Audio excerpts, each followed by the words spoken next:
బేతాళిక. ఆకాశాన్ని కనిపించనీయక కొమ్మలతో చిక్కగా అల్లుకుపోయి ఉంటుంది ఆ చెట్టు. బాగా పొడుగ్గా ఉంటుంది. చిగురించడం, ఆకు రాల్చడం దానికి లేవు. 6 ఋతువులు పచ్చగా ఉంటుంది ఆ చెట్టు. ఆ చెట్టంటే రాకుమారి ఉలూచికి చాలా ఇష్టం. నగర పొలిమేరల్లో గల ఆ చెట్టు దగ్గరే ఎప్పుడూ సేదదీరుతున్నామే. అదే ప్రియుడు అశ్వసేనుణ్ణి కలిసే సంకేతస్థలం కూడా. శత్రురాజు కుమారుడైన అశ్వసేనుణ్ణి ప్రేమించింది ఉలూచి. అశ్వసేనునికి కూడా ఉలూచి అంటే పంచప్రాణాలు. తండ్రులు ఎప్పటికైనా మిత్రులవుతారని, తమ పెళ్లి జరిపిస్తారని ఆశిస్తూ నిరీక్షిస్తున్నారిద్దరూ. సూర్యాస్తమయం అయింది. ప్రతిరోజూలాగే గుర్రంమీద చెట్టు దగ్గరికి చేరుకున్నాడు అశ్వసేనుడు. ఉలూచి కోసం చూశాడు. ఆమె లేదక్కడ. ఇంకా రాలేదని ఆమె కోసం ఎదురు చూస్తూ చెట్టుని ఆనుకుని నిల్చున్నాడు. అతను చెట్టుని ఆనుకుంటే చాలు, అంత చెట్టు చిత్రంగా జలధరిస్తుంది. పువ్వుల్ని రాలుస్తుంది. 1-2 సార్లు అది వింతగా అనిపించింది. తర్వాత అలవాటైపోయిందతనికి. పెద్దగా పట్టించుకోవడం మానేశాడు. ఇప్పుడు కూడా తనని అభిషేకిస్తున్నట్టుగా పువ్వులు రాలిపడితే సన్నగా నవ్వుకుంటూ పైకి చూశాడు అశ్వసేనుడు. చెట్టు కొమ్మలు ఊగుతూ పరవశంగా కనిపించాయి. అంతలో ఉలూచి సఖి పరుగున వచ్చిందక్కడికి. పరుగున వచ్చిందేమో. ఆయాసపడుతూ నిల్చుంది. మాట్లాడేందుకు ప్రయత్నిస్తోందిగాని మాట రావట్లేదు. ఏమైంది సఖీ? నీ చెలి ఉలూచి ఏది? తను రాలేదా? అడిగాడు అశ్వసేనుడు. రాలేదు రాకుమారా. మహారాజు ఆమెకు పెళ్లి నిశ్చయించారు. చేదిదేశాధినేత శిశిరునితో ఆమె వివాహం జరగబోతోంది. అంతఃపురం దాటి అడుగు బయట పెట్టరాదట. రాజుగారు ఆంక్షలు విధించారు అన్నది సఖి. ఆశ్చర్యపోయాడు అశ్వసేనుడు. ఈ రాత్రి తమని రాకుమారి రహస్యంగా రమ్మంది. ఉద్యానవనంలో నిరీక్షించమంది. అర్ధరాత్రి దాటిన తర్వాత మిమ్మల్నక్కడ కలుసుకుంటానంది. చెప్పింది సఖి. అంటే రాక్షస వివాహం చేసుకుందామంటుందా? ఆత్రపడ్డాడు అశ్వసేనుడు. ఏమో రాకుమారా. రాకుమారి ఆంతర్యం మీకే తెలియాలి. సరే. అర్ధరాత్రి ఉలూచిని ఉద్యానవనంలో కలుస్తున్నామని చెప్పు అన్నాడు అశ్వసేనుడు. బాగా చీకటి పడింది. ఆ చీకటిలో ఒంటరిగా ప్రయాణించి అంతఃపురానికి చేరుకోవాలి. పరుగందుకుంది సఖి. కనుమరుగైన సఖిని చూసి గుర్రాన్ని అధిరోహించి అశ్వసేనుడు అక్కడ్నుంచి నిష్క్రమించాడు. శిశిరుణ్ణి చాలాసార్లు చూసింది ఉలూచి. అందవికారుడతను. పైగా తన ప్రియుని ముందు ఎందుకు పనికిరాడు? అశ్వసేనుని పౌరుష ప్రతాపాలు, గుణగణాలు ఎన్నదగినవి. శత్రురాజు కుమారుడైతే మాత్రం హృదయం ఉండదా? అశ్వసేనుని హృదయం చాలా గొప్పది. ఆ హృదయంలో తానే నిండి ఉంది. మరొకరికి స్థానం లేదనుకున్నది ఉలూచి. మనది జన్మ జన్మల బంధం అంటాడు అశ్వసేనుడు. ఎవరు కాదన్నా, అవునన్నా మనిద్దరం భార్యాభర్తలం. ఈ మాటకు తిరుగులేదు అంటాడు. మా ముత్తాతలకి, మీ ముత్తాతలకీ పడదు. బద్ధ విరోధులు. ఇప్పుడు వాళ్ళు లేరుగా. అలాగే ఆనాటి విరోధం కూడా లేదు.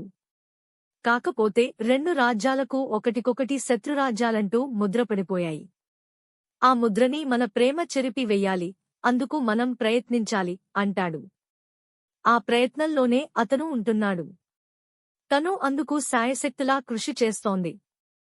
ఇంతలో హఠాత్తుగా తండ్రిగారి నిర్ణయం తెలియవచ్చింది. శిశిరునితో తన వివాహం ఎట్టి పరిస్థితుల్లోనూ జరగరాదు. అర్ధరాత్రి రమ్మని అశ్వసేనునికి కబురు పెట్టిందిగా, వస్తాడతను. అతనితో పారిపోయి రాక్షస వివాహం చేసుకోవడమే సమస్యకు తగిన పరిష్కారం అనుకున్నది ఉలూచి. కోటలో కొట్టే 12 గంటల కోసం వేచి చూడసాగింది. కోటలో 11 గంటలు కొట్టారు. కొట్టి చాలాసేపయింది. ఇప్పుడో అప్పుడో 12 గంటలు కొట్టబోతున్నారనగా పెనుగాలి వీచింది. ఉరుములు, మెరుపులు. వర్షం మొదలైంది.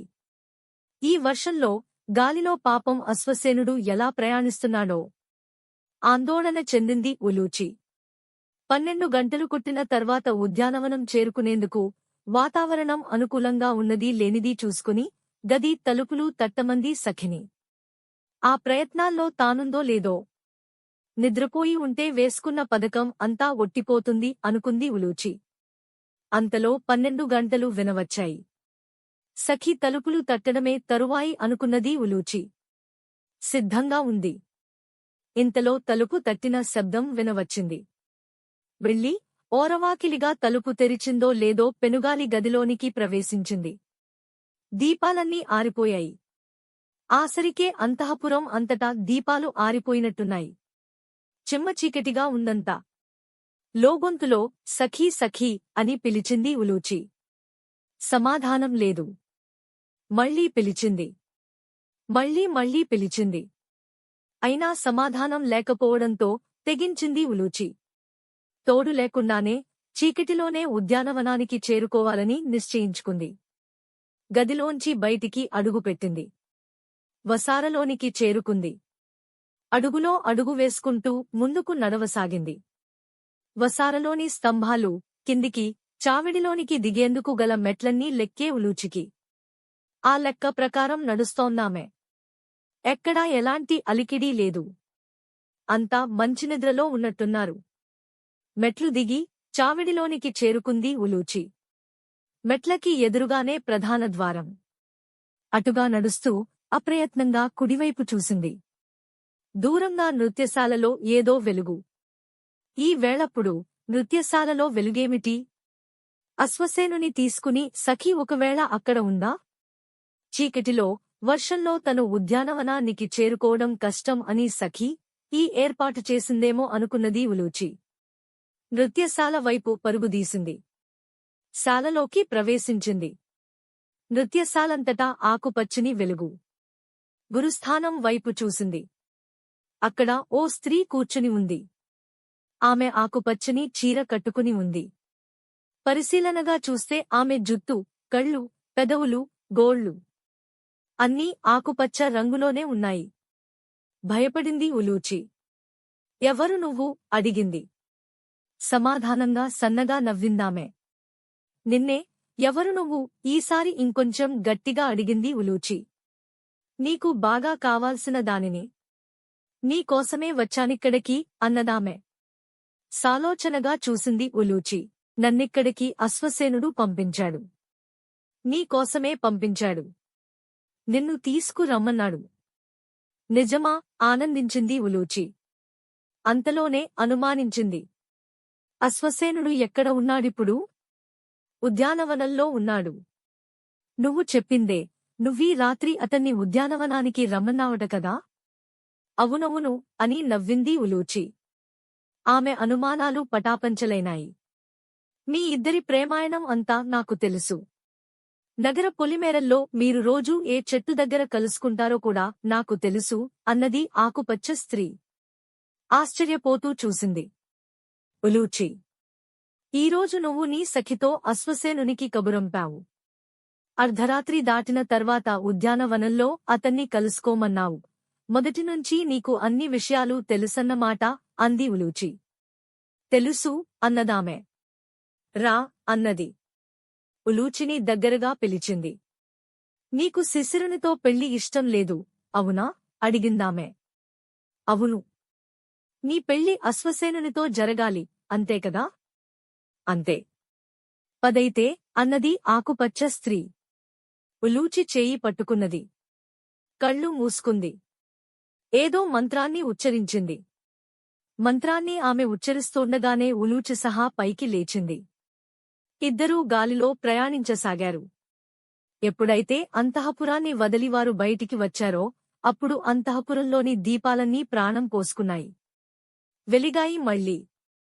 అలాగే ఉరుములు, మెరుపులు, గాలి, వాన అన్నీ అంతా ఆగిపోయాయి. ఆకాశంలోంచి కిందికి చూస్తే అన్నీ స్పష్టంగా కనిపిస్తున్నాయి. ఉద్యానవనం కనిపించింది ఉలూచికి. అక్కడ గుర్రంతో పాటుగా సిద్ధంగా ఉన్న అశ్వసేనుడు కనిపించాడు. అశ్వసేన పిలిచింది ఉలూచి. అటూ ఇటూ చూశాడు అశ్వసేనుడు. ఉలూచి కనిపించలేదు అతనికి. మళ్లీ పిలవబోయింది ఉలూచి. ఆందోళన చెందింది ఆకుపచ్చ స్త్రీ. ఆమె నోరు నొక్కేసింది. పెనుగులాడి నోటిమీది స్త్రీ చేతిని తొలగించుకుని గట్టిగా కేకేసింది ఉలూచి. అశ్వసేన! తల పైకెత్తి చూశాడు అశ్వసేనుడు. ఉలూచి నోరు నొక్కుతూ ఆకుపచ్చ స్త్రీ ఆమెను ఆకాశంలోకి లాక్కుపోతోంది. అతను అది గమనించాడు. గుర్రాన్ని అధిరోహించి కత్తి జలిపిస్తూ ఆకాశంకేసి చూస్తూ పరుగుదీశాడు. శరవేగంతో ఆకాశంలో ప్రయాణించి శ్మశానంలోని బేతాళమర్రి దగ్గరకు చేరింది ఆకుపచ్చ స్త్రీ. ఉలూచిని అక్కడ నిలిపి ఊడల్ని ఆజ్ఞాపిస్తున్నట్టుగా చూసింది. ఊడలు ఉలూచిని బంధించాయి. విడిపించుకునే ప్రయత్నాలు ఎన్ని చేసినా సాధ్యం కానంతగా పట్టి ఉంచాయి ఆమెను. ఎవరు నువ్వు? నన్ను ఎందుకిలా శిక్షిస్తున్నావు? ఏడుస్తూ అడిగింది ఉలూచి. నేనెవరా? చూడు నేనెవరో అంటూ ఆకుపచ్చ స్త్రీ తన అసలు రూపాన్ని ప్రదర్శించింది. ఆమె బేతాళిక. పిశాచ స్త్రీ. మెళ్ళో పుర్రె. మొలహారంగా ఎముకలు, పెద్ద పెద్ద కోరలు. భయంకరంగా ఉంది. నిన్నెందుకు శిక్షిస్తున్నానో తెలుసా? నువ్వు ప్రేమించే అశ్వసేనుడు అంటే నాకు చాలా ఇష్టం. పెళ్లి చేసుకుంటే అతన్నే పెళ్లి చేసుకోవాలని నా కోరిక. నగర పొలిమేరల్లో అతని కోసమే చెట్టుగా మారాను. కావాలనే మీకు ఆశ్రయమయ్యాను అంది బేతాళిక. కాలుతున్న శవాలు, నక్కల ఓళలు. వాతావరణం అంతా భయం గొలుపుతోంది. వణికిపోతోంది ఉలూచి. నిన్ను ఇక్కడికి ఎందుకు తీసుకొచ్చానో తెలుసా? ఇది బేతాళమర్రి. మా నాయకుడు బేతాసుని సాక్షిగా నా రూపు నీకిచ్చి, నీ రూపు నేను తీసుకుంటాను. నీ రూపులో నేను వెళ్లి అశ్వసేనుణ్ణి పెళ్లి చేసుకుంటాను. అతనితో అమరసుఖాలు అనుభవిస్తాను అంది బేతాళిక. హోమగుండాన్ని సృష్టించింది. ఆ గుండం ముందు కూర్చుని కళ్ళు మూసుకుంది. మంత్రపఠనం చేయసాగింది.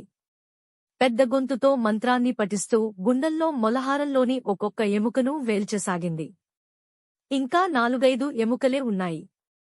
ఉలూచి రంగు మారడం ప్రారంభించింది. ఆమె కాలిగోళ్లు, చేతిగోళ్లు ఆకుపచ్చగా కాసాగాయి. అలాగే బేతాళిక కూడా రంగు మారిపోతోంది. ఆమె కాలిగోళ్లు, చేతిగోళ్లు గులాబీ రంగుని సంతరించుకోసాగాయి. దేవుడు తప్ప దిక్కు ఎవరూ లేరు. కాపాడితే అతనే కాపాడాలనుకుంటూ ఏడుస్తూ కళ్ళు మూసుకుని దేవుణ్ణి ప్రార్థించసాగింది ఉలూచి. అంతలో అశ్వసేనుడు వచ్చాడక్కడికి. పరిస్థితి అంతా ఆకళింపు చేసుకున్నట్టున్నాడు. గుర్రం మీద నుంచి కిందికి దూకుతూనే కత్తితో బేతాళిక తల నరికివేశాడు. మంత్రపఠనం పూర్తి కాలేదు. ఆఖరి ఎముక చేతిలోనే ఉండిపోయింది. వేల్చేవకాశం లేకపోయింది. బేతాళిక మరణించింది. ఆ పిశాచి మరణించగానే ఓడలు వదులయ్యాయి. ఉలూచి బంధవిముక్తురాలయింది. కళ్ళు తెరచి చూసినప్పుడు అభయాన్ని కలిగిస్తూ ఎదురుగా అశ్వసేనుడు నిల్చుని కనిపించాడు. బేతాళిక తల తెగే కనిపించింది. చేతిగోళ్లని, కాలిగోళ్లను చూసుకుంది ఉలూచి. తన గులాబీ రంగు తనకే ఉంది. ఆకుపచ్చరంగు అంతర్ధానమయ్యింది. ఊపిరి పీల్చుకుంది ఉలూచి. అశ్వసేన అంటూ ఒక్క ఉదుటన అతని కౌగిలిలో వాలిపోయింది ఉలూచి. మన ఇద్దరినీ మన తల్లిదండ్రులే కాదు, ఇలాంటి పిశాచాలు కూడా వేరు చేయలేవు. మన ప్రేమ అజరామరం అన్నాడు అశ్వసేనుడు. ఉలూచిని మరింత గట్టిగా కౌగిలించుకున్నాడు. Thanks for watching 90s Kids Stories.